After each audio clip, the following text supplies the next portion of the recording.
Well, welcome to all of you out in cyberspace, and I have a wonderful collection of colleagues here in physical space, and we're going to have an interesting conversation with Jensen Huang. I would waste your time by introducing him. You know, everybody knows Jensen, but what you may not know is that he started from fairly humble roots. Your mom was a school teacher. Your dad was a petroleum engineer. You and I share one thing in common, is that's we both started off, our first job was running a dishwashing machine in a restaurant. Denny's. What was your restaurant? It was at Mount Rushmore when I was all but you did better than I did. He became a busboy and later a waiter, and then I guess led him to NVIDIA. You know, it's a remarkable story. I think it's the quintessential American story. It is. That, you know, we welcome people who come with just energy and imagination and creativity, and they make an astounding success. And thank you. Congratulations, and thank you. Thank you for joining us. We're going to have a very interesting conversation today, colleagues. And you know, it's NVIDIA is not only a huge economic success, but it's a national security platform, and I think we want to talk about that today. I've been looking at your website, and you do talk about NVIDIA as being a platform. What does that mean? A platform. A platform is something that you build other things upon. NVIDIA is the largest pure-play technology company the United States has ever seen. In fact, we're the largest pure-play technology company the world's ever known. We create technology out of nothing. Our final product is pure technology, and in order to use it, you have to create software and applications for various industries above it. You know, if you look at most of the technology companies today, some of it could be in social media, some of it could be in e-commerce, some of it could be in information search, and these are all amazing technology companies whose business models are something else. Our business model is purely technology. Now, the way that AI works and our technology works is that in the final analysis, the technology platform is built in layers. And that's one of the reasons why we think of it as a platform. You're standing on top of it. An application or an industry stands on top of that platform. That platform starts with energy on the bottom. One of the reasons why this administration has made such a huge difference right away is this pro-energy growth initiative. Its attitude about energy is that if we don't have energy, we can't enable this new industry to thrive. It is absolutely true. So layer one is energy. Layer two are essentially the chips and systems, but the chips. That's where NVIDIA comes in. Layer three is a whole bunch of software, and we build a whole bunch of software on top of our chips. And we're well known for this piece of software called CUDA, but there's hundreds of different pieces of software that we create that enables people to do AI for different fields of science or language or images or whatever happens to be, robotics and manufacturing and such. But that third layer is called infrastructure, basically software. Now, people historically have thought of infrastructure really as cloud. But increasingly, it's really important to realize that infrastructure includes land, power, shell, because these are, and I'll speak about this in a second, that this industry spawned another industry altogether, and I'll come back to that. But the third layer is basically infrastructure, and that infrastructure includes financial services, because it takes an enormous amount of capital to do what we do, and historically all of that software. The layer above that, and this is where people largely focus on when they talk about AI, which is the AI models.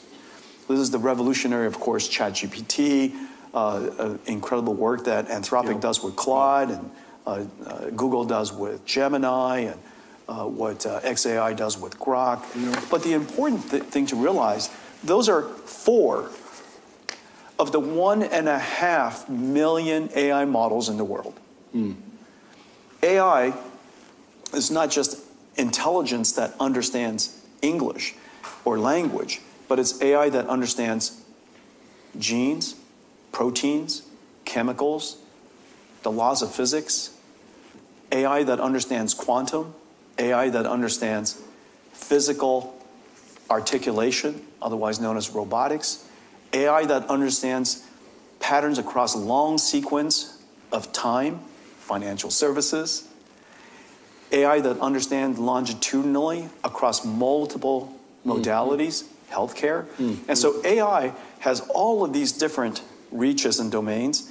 We talk about this one area. We just have to be very careful to understand that AI spans basically every form of information across every field of science, across every single industry. 1.5 million AIs around the world. On top of that are all the applications. And we never should forget that in the final analysis, these AI models are technologies, but technologies are about enabling application and use. Whether you're in healthcare, you could be in entertainment, manufacturing, self-driving cars, transportation. Each one of these industries have AIs that deeply affect them, and these are the 5-layer stack. NVIDIA is at the lower level, the platform level. The reason why we say that we're an AI company that works with every single AI company in the world is because we're the platform by which we are able to work with all of these technology companies and all these application companies across all these industries. And so that is a platform that we created. The moat that people describe, not so much a moat, but basically the language by which all of these different applications and these different technologies speak to us is an architecture we invented 25 years ago called CUDA. And on top of that CUDA library is a whole bunch of algorithms that we invented over the years, and that is basically NVIDIA's platform. In the end, we don't build self-driving cars, but we work with every single self-driving car company in the world. In the end, we don't discover drugs, but we just have, we work with every single drug discovery company in the world. We're the platform by which they build their things. We're a platform company. I think I had a half a dozen young kids come up to me today saying NVIDIA gave them a better gaming experience. I mean, all your... Before we invented the AI industry, the first industry we created is the modern gaming industry. Yeah. You don't know this. I'm very proud of this. NVIDIA is the world's largest gaming platform. Yeah, and you probably didn't know that. And that's how most of the kids were talking to me about that today. I want to see them. 300 million active users. Yeah. 100 million of them, Nintendo Switch. Yeah, NVIDIA's in that. Okay, so let me ask you. You said something recently that was quite provocative. You said that China was winning the AI race, the AI competition. I know that you've got a powerful, competitor in Huawei, and Huawei has a lot of advantages you don't have. Why don't you describe this competition? Are we really losing? It was a very good headline. It was a great headline, yeah. And it apparently caught a lot of attention. As you know, with headlines, the disclaimer part, the foundation part was left out of the headline. But the way to think about that is that let me just handicap it right now. If you look at AI and go back to the first thing that we said, AI is a 5-layer cake. Let's just always simplify. It's not quite this simplistic, but let's simplify AI into a 5-layer cake. Energy, chips, infrastructure, models, and applications. Okay? And let's handicap it across from bottom to top. At the lowest level, energy, China has twice the amount of energy we have as a nation. I want to ask about that. Twice as much energy as we have as a nation, and our economy is larger than theirs. Makes no sense to me. We also know that one of the most important initiatives, one of the most important policies of this administration, and there was the first thing that President Trump said to me when we met, is, listen, we need to reindustrialize America. We need to onshore manufacturing again. We need to help America make things again. It's going to create jobs. That part of the economy has been outshored, offshored, and completely gutted the United States. We need to bring that back, and he needs my help to do so.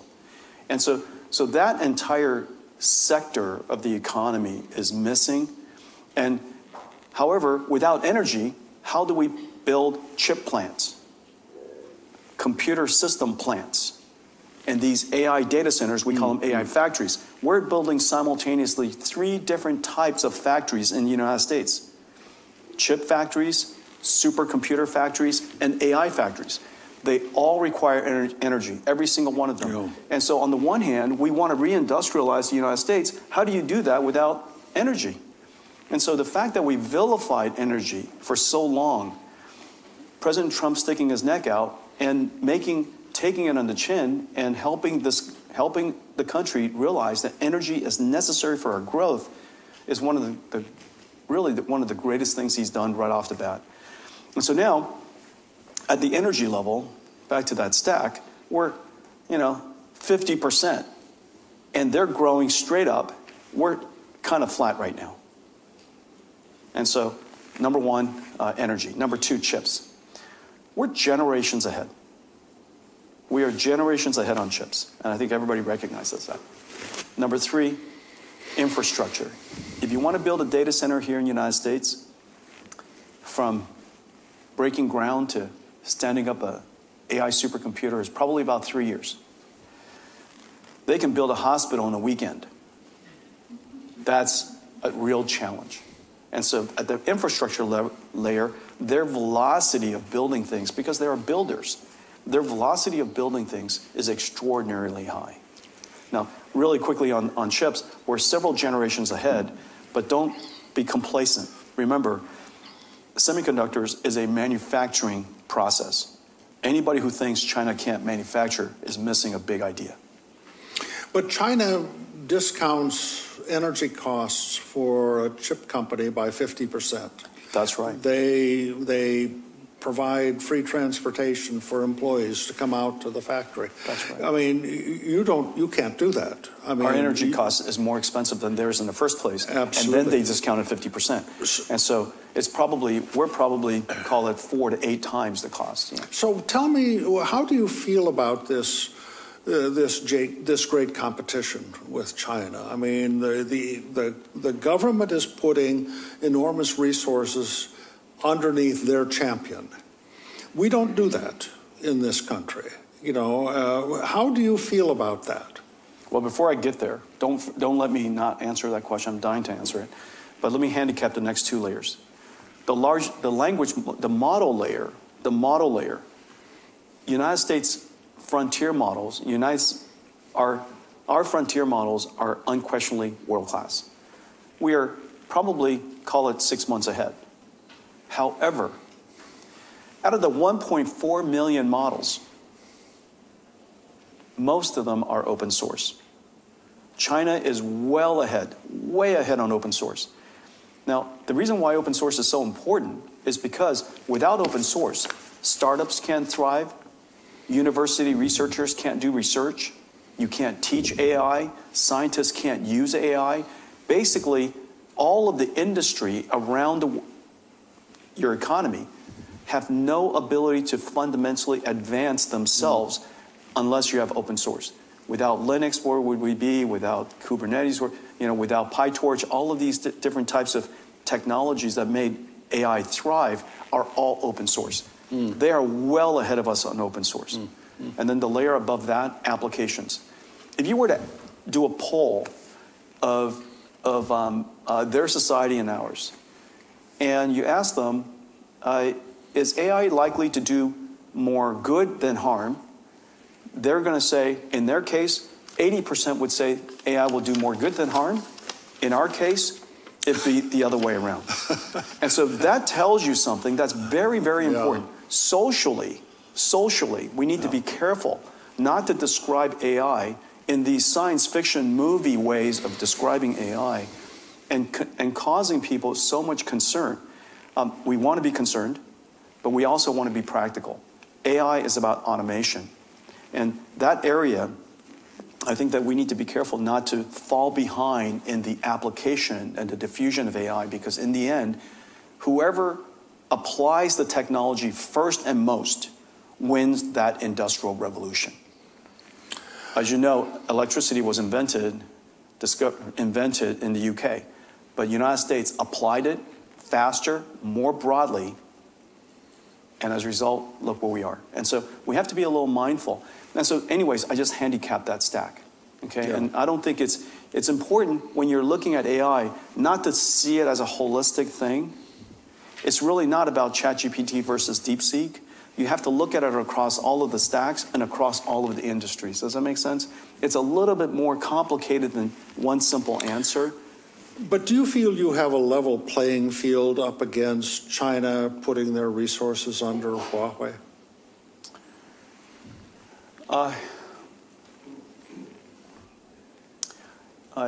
First of all, America's technology industry, just as our financial services industry, our military, our technology industry, we can all agree, are the mightiest in the world. I am part of one of the mightiest industries anyone in history has ever seen. Yeah. We have, going toe-to-toe against anyone, the American technology industry has nothing to fear. We are mighty, we're fast, we're inventive, we'll take anybody on. However, we can't concede the market to them.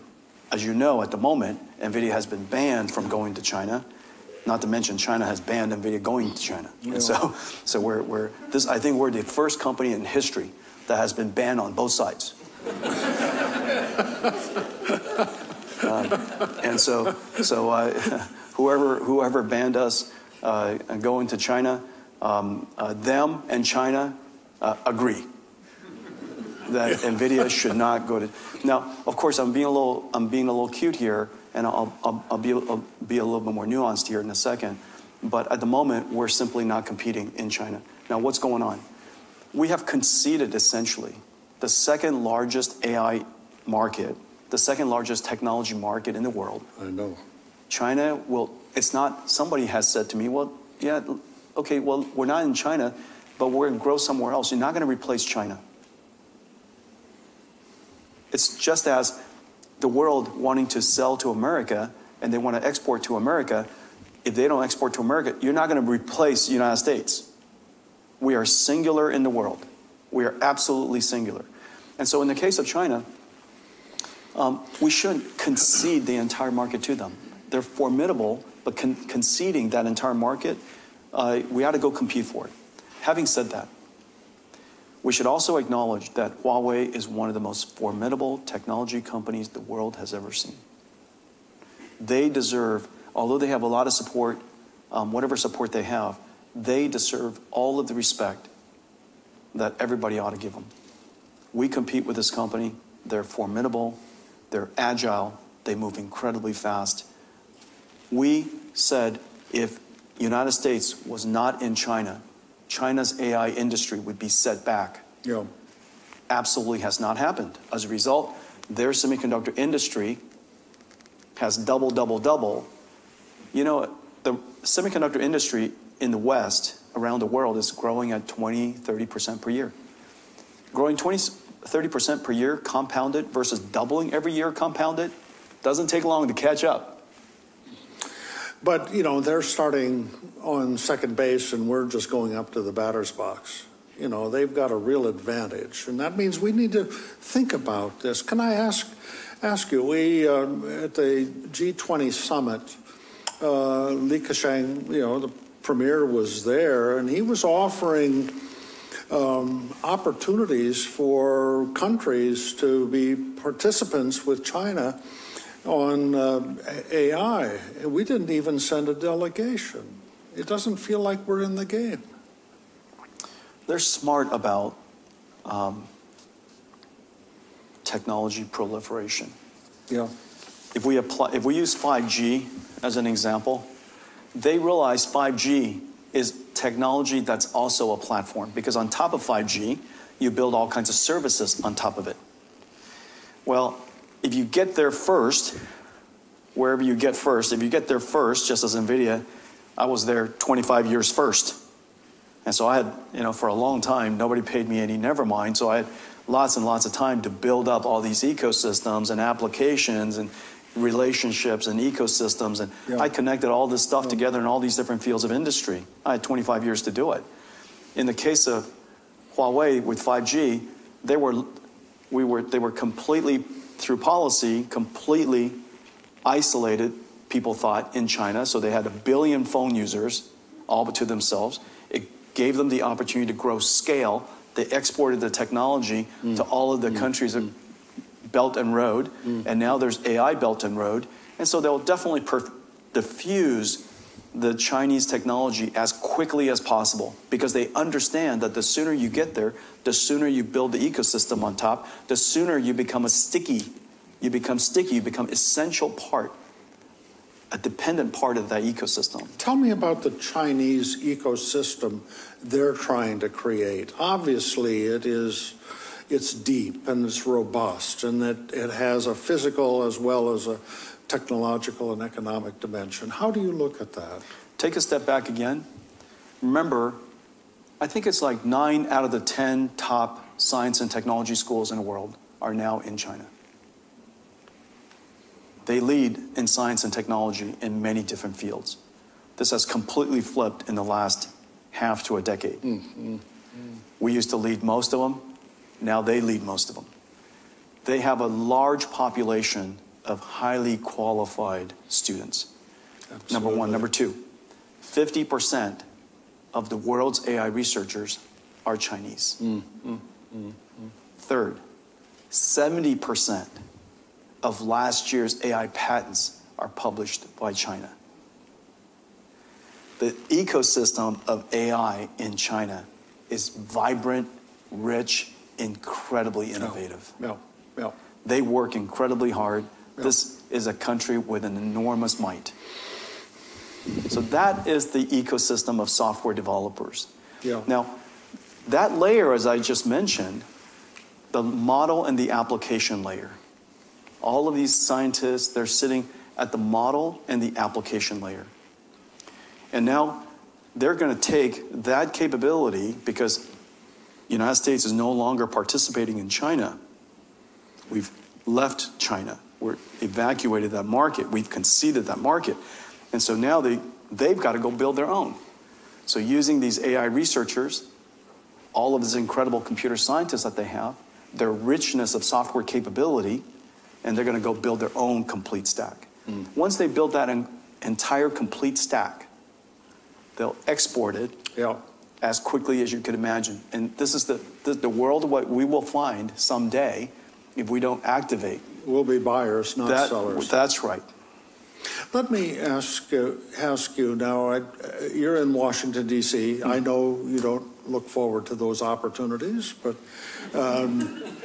it's my only opportunity to wear a suit. And a tie. But let me ask, because, we're involved in something I've not seen before in my 45 years here. We've delved into industrial policy. I always thought industrial policy was something that we shouldn't be doing in this country. Now, the Biden administration decided that they would define what they would allow you to sell. And they have this thing that they call diffusion that they were trying to manage. Now you get the Trump administration. They don't have that, but they want a golden share, and they want a % of the cut, on how you're doing business. Tell me about how you look at this industrial policy that we have in Washington. I do agree that industrial policy should intervene when a dramatic action needs to be taken. I also would say that President Trump walked into a situation where dramatic actions needed to be taken. The first dramatic action that needed to be taken is to reverse the mistakes that have been made in energy growth over the course of the last decade. We have done our country a great disservice. There are no new industries you can grow without energy. Yeah, electricity. That's right. We need electricity because otherwise, sure, we could all be in the services industry, and as you know, the service industry only needs calories. But manufacturing industry needs electricity. And so we need energy, number one. Number two, we do need to, if we want to fix our social issues, domestic social issues, we have to create prosperity, not just for people with PhDs and college degrees. We have to create prosperity for every segment of the economy. And so the largest segment of the economy is manufacturing, and we've offshored that for too long, for 20 years. We got to bring that back, and we have the ability to do so. And this AI industrial revolution, this flashpoint, is precisely when we should do it, because it allows us, it created a company called NVIDIA, made it possible for us to have such a large ecosystem of suppliers. We can encourage them to partner with us. We can encourage Taiwan to partner with us to help us reindustrialize the United States, and they've done so with great support. Taiwan really needs to have some acknowledgement for the incredible effort that they're putting in place to help us reindustrialize the United States. If not for the work that they're doing, the work that NVIDIA has done in Arizona wouldn't have made the progress it has. No. I recently gave a congratulations speech at TSMC in Arizona, and when I looked out into the audience, it was 2/3 Taiwanese and 1/3 American. Arizona is practically, well, the quality of Taiwanese food in Arizona, let me just put it out. The quality of Taiwanese food in Arizona has increased tremendously. Okay, you want to get a bowl of beef noodle soup, you're gonna do just fine. But all these young families from Taiwan came to help us stand up our factories, and so we should acknowledge that. And South Korea helping us stand up our memory manufacturing, we should acknowledge that. The companies Foxconn, Wistron, Amkor, Spill, helping us set up systems manufacturing. They came from Taiwan. Really important. And so one, if not for the fact, the second industrial policy is to reindustrialize the United States. That, I think, is a fantastic, fantastic initiative. And I'm all behind that. I was probably the first CEO to jump behind that and take advantage of NVIDIA's capabilities and this flashpoint of AI industrial revolution to help bring all of that supply chain. I committed to my customers, my partners, that we're going to build in this administration within President Trump's term, $500 billion of AI supercomputers. And so that's the second part, energy growth, reindustrializing the United States. The third part that I think required a fair amount of discussion to help policymakers understand that technology leadership, American technology leadership, and American national security goes hand in hand. Our nation's extraordinary technology industry is part of our national security. The fact that we have our technology all over the world, that the world relies on to build their industries, their ecosystem, their economies, is an advantage for the United States. It's a strength of the United States. It helps keep the United States safe when everybody works with us. Let me build on that. Yeah. I think national security, there are two dimensions of national security. And I differentiate small case and large case. Small case, national security, small n, small s. I think that's, aircraft carriers and bombers and divisions and training programs. Capital national security, NS, is the dynamism of your economy, the productivity of your industry, the creativity of your ideas industry, the sense of fairness in your judicial system. You are here, you benefit from that larger case, but you're building that larger national security industry. Tell us how you think about your role on national security.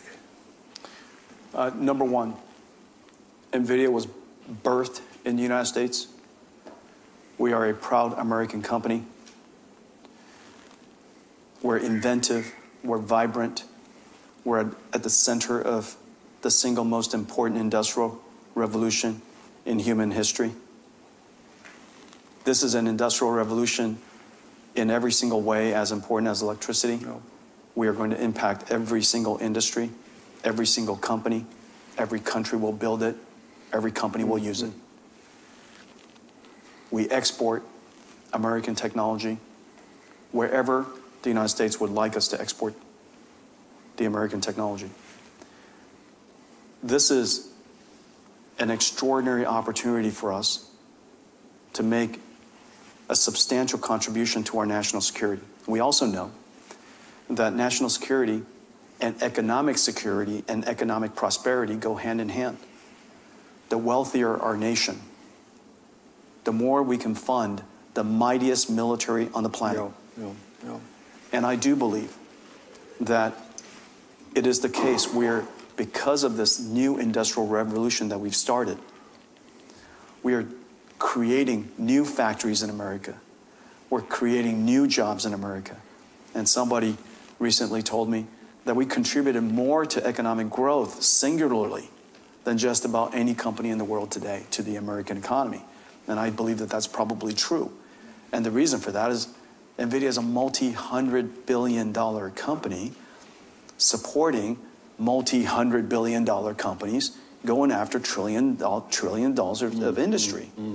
And so the economic prosperity, the technology leadership, unquestionable. The economic prosperity that we can contribute to, unquestionable. Now the question then becomes, how do we think through the diffusion of, the export of, the proliferation of American technologies and standards?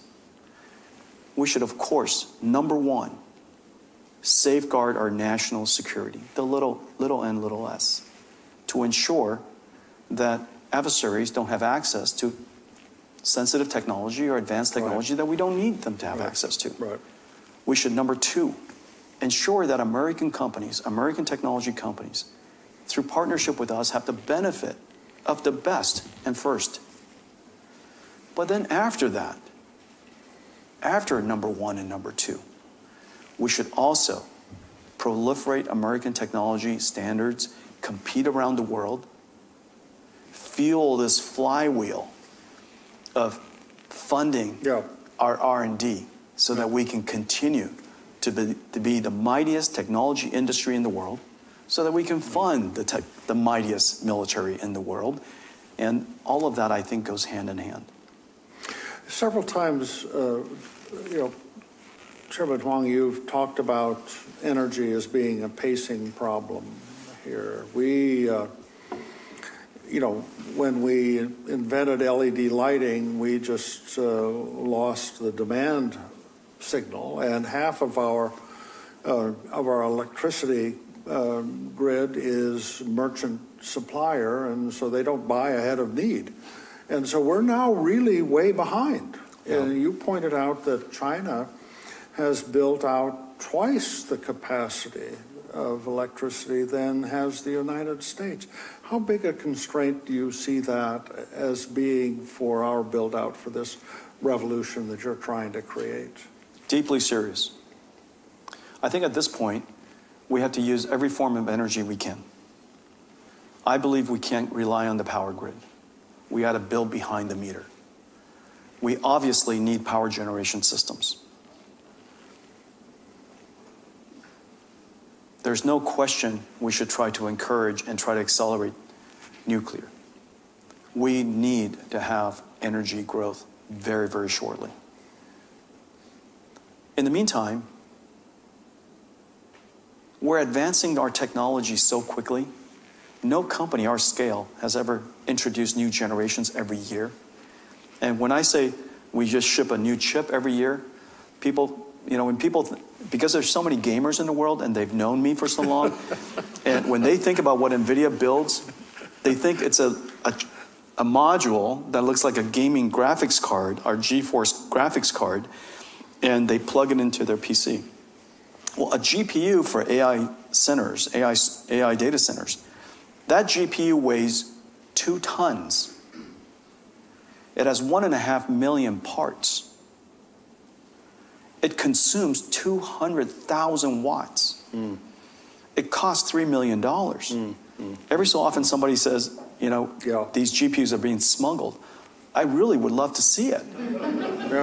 Not to mention, you have to smuggle enough of them to fill a football field full of these things so that you could run it as an AI data center. And so anyhow, the technology that we make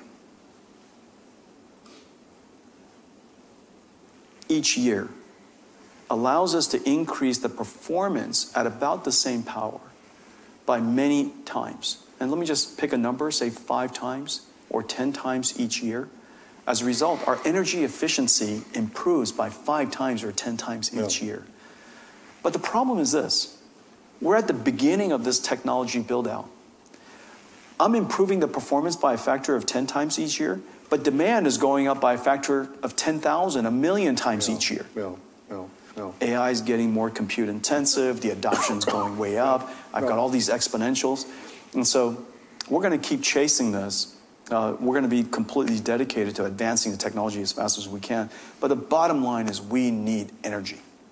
Yeah, and I forgive me for interjecting myself. I do think we have to overcome the NIMI constraints. We're going to have to find some structure of federal preemption so that we can overcome the barriers. That's my comment. That's not your comment. I don't want you to get in trouble for my saying that. Let me ask you, last year... Thank you for that. Last year, the world installed 2 million robots. Half of them were in China, which is really astounding when you think about it. Tell me how robots fit in with AI. Let me just give you one example of why it's around the corner. These days you could describe in text, and you give it to a video AI, and it generates a video. You guys know this, right? It actually, from words, you can generate a video, okay? And let's say the video is Jensen reaches over, picks up a cup. So I take a picture of this screenshot, give it to the AI. That's the starting condition. And I say, now cause Jensen to reach over and pick up the cup. The AI creates pixel by pixel, token by token, my arm picking up the cup. And that everybody knows is possible today. You guys have seen it. Well, the AI can't tell the difference between it manipulating pixels versus it's manipulating a bunch of motors. So the idea that I can tell the robot, pick up the cup, is clearly just around the corner. We just have to take that AI, which currently sits in the cloud, and we have to put it into, otherwise called embody it into a physical mechanical system, which is called robotics. So the AI is around the corner. We can see early evidence that the technology must be possible. Now, China is going to be very, very good at this for several reasons. They have great demand. They have a natural indigenous demand for more workers. Manufacturing is a core part of what they do. We, by the way, because we're now reindustrializing, reshoring, manufacturing, we now again also have significant demand for factory automation. And there's no question we have a shortage of labor. We have, right? We all know that our industries would be larger, more profitable, more vibrant if we just had more workers. And so they have the same challenge. They have worker shortage coming up, very severe worker shortage coming up. So they have a national strategic imperative to make sure that robotics happens, number one. Number two, they have the AI technology. And number three, this is where they have a big advantage. They're really very good at electronics and mechanical intersections, otherwise known as mechatronics. This entire area they have the harmony of demand and supply side capability. Now, many other countries, Japan has surely the demand side. They have the mechatronics, but Japan needs to have much better AI technology. Germany, great demand, extraordinary mechatronics. They need to have great AI technology. United States, if we reshore reindustrialize our nation, we will have great demand. We have great software technology, but we really, at the moment, need to improve our mechanical electronics capability. Yeah, I mean, using AI to find a better, vegan recipe for foie gras, maybe something my wife will look up, but we need to make this. That would be a miracle indeed, sir. It would be good. But we need to turn this into productive machinery. That's and right. The way in which it's going to change the landscape. Let me ask you, because we're running out of time.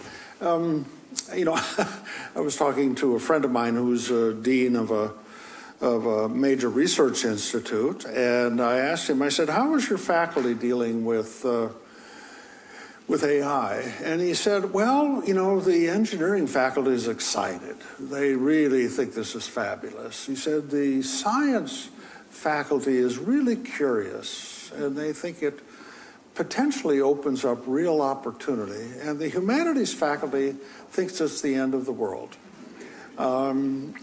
So it is a shorthand for the anxiety that people feel about the dark side of AI. How do you talk to us about that?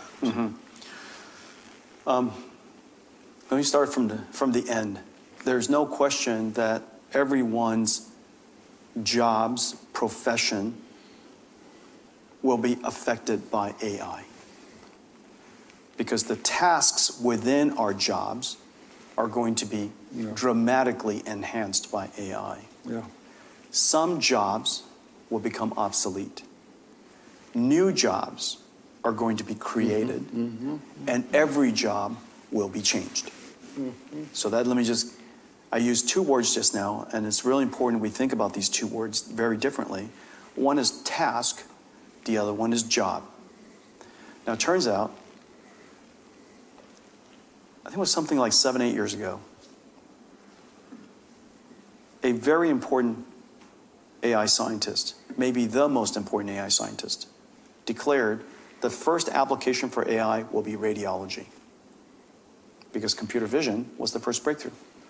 And that, in fact, entire radiology industry within 5 years will be completely transformed by AI. And that in 5 years' time, radiologists will all lose their job. And he advises that no one should be a radiologist. That was his advice, and it was taken very seriously.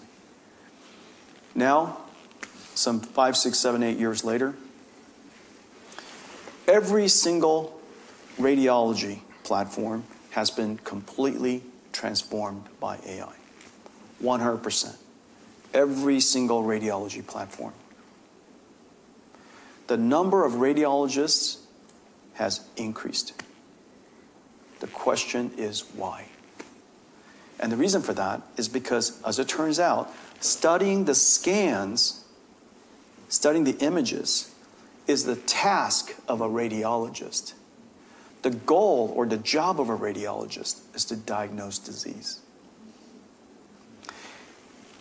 This is true for many, many people. People say, I don't need software engineers because apparently coding is going to be automated. I've given AIs to every one of my software engineers and hardware engineers and engineers, period. 100% of NVIDIA has AI assistants, AI coders. And they're busier than ever. And so the question is, what is the task versus what is the job? No different than a financial analyst. The task is mess around with spreadsheets. But the job is to make a financial advice. The job is to help a customer. The job is to analyze the market, make a prediction about market. And so there's still, the human factor is still quite significant. And I would just tell everyone, before you decide that that AI is something that you're worried about or scared about, go engage it, go use it.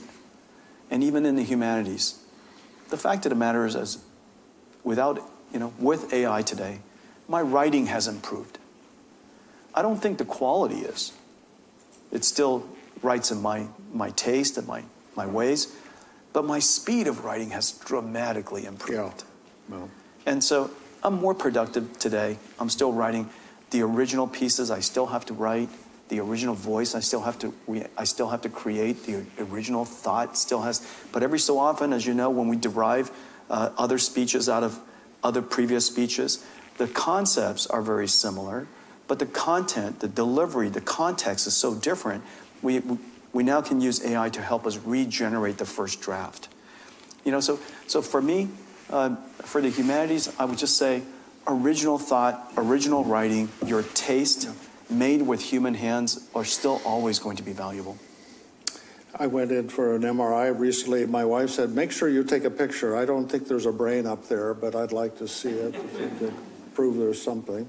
And what did you find out, sir? There was nothing. I mean, she was right and I was wrong.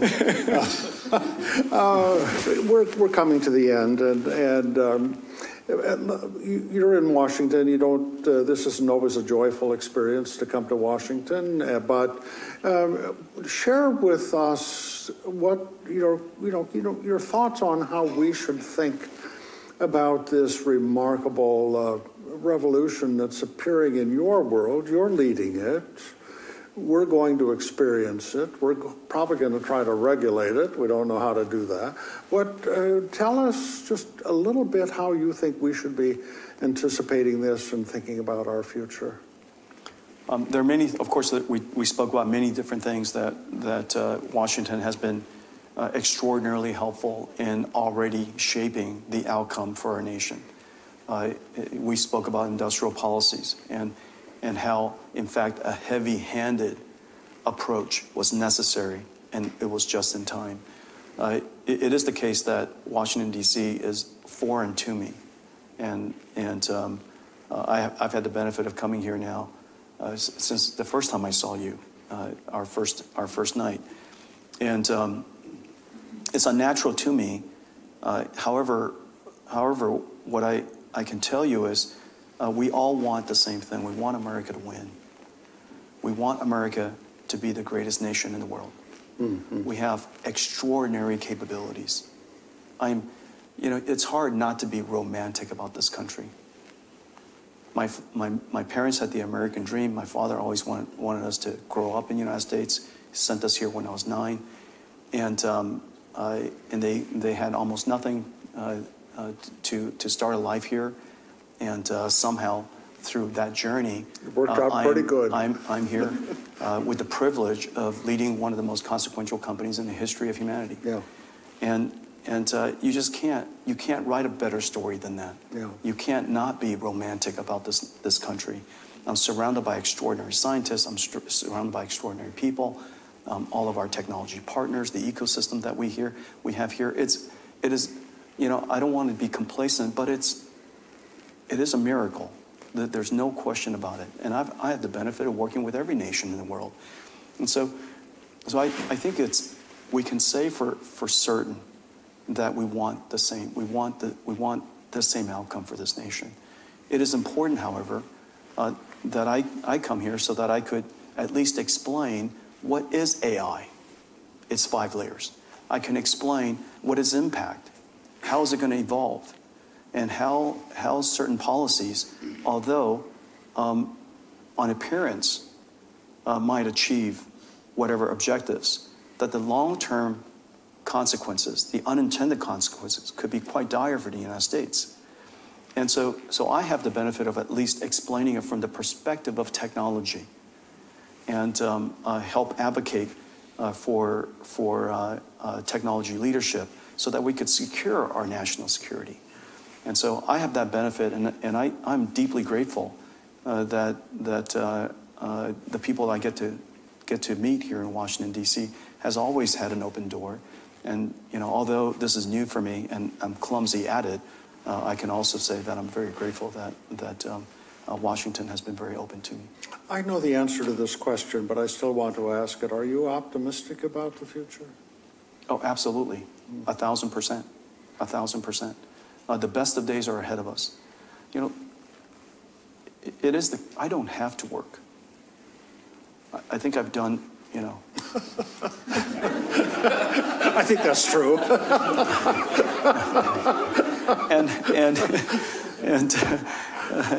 and Ambassador Rudd, when he first met me, all my hair was black, and now if you were to take an image of my brain, it could turn out to be the same color as yours, and so, but nonetheless, this is the one decade I will not miss. Yeah. I simply won't miss this decade. I don't want to miss this next 2 decades. We are going to do more for the advancement of science. We're going to do more for the advancement of industry. We are going to do more for this nation in the next 2 decades than potentially all of it combined in the past. Yeah. And so I don't want to miss that. This is the best of times. I totally share. I think this is going to be the most marvelous period in humanity, and we're looking forward to it. Would you all say thank you with your applause? Thank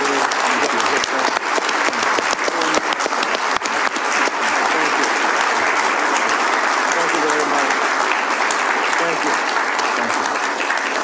Jeff, great to have you.